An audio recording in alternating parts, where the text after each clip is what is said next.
নমস্কার বন্ধুরা, তোমাদের সামনে ধরে নিয়ে এসেছি একটা আয়ুর্বেদিক ওষুধ।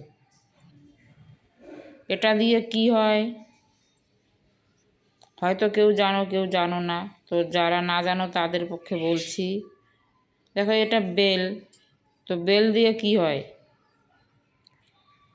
বলার আগে তোমাদেরকে আমি আমার প্রণাম জানাচ্ছি। আমার প্রণাম গ্রহণ করিও, আর ভুল ত্রুটি হলে ক্ষমা করিও।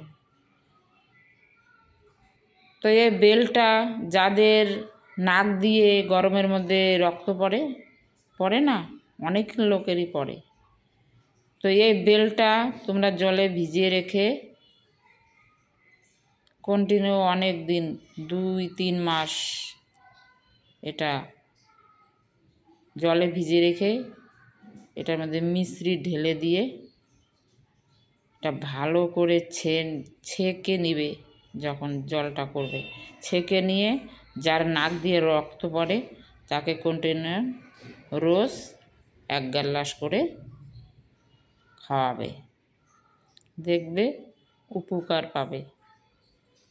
রাধে রাধে, ভালো থাকো সবাই।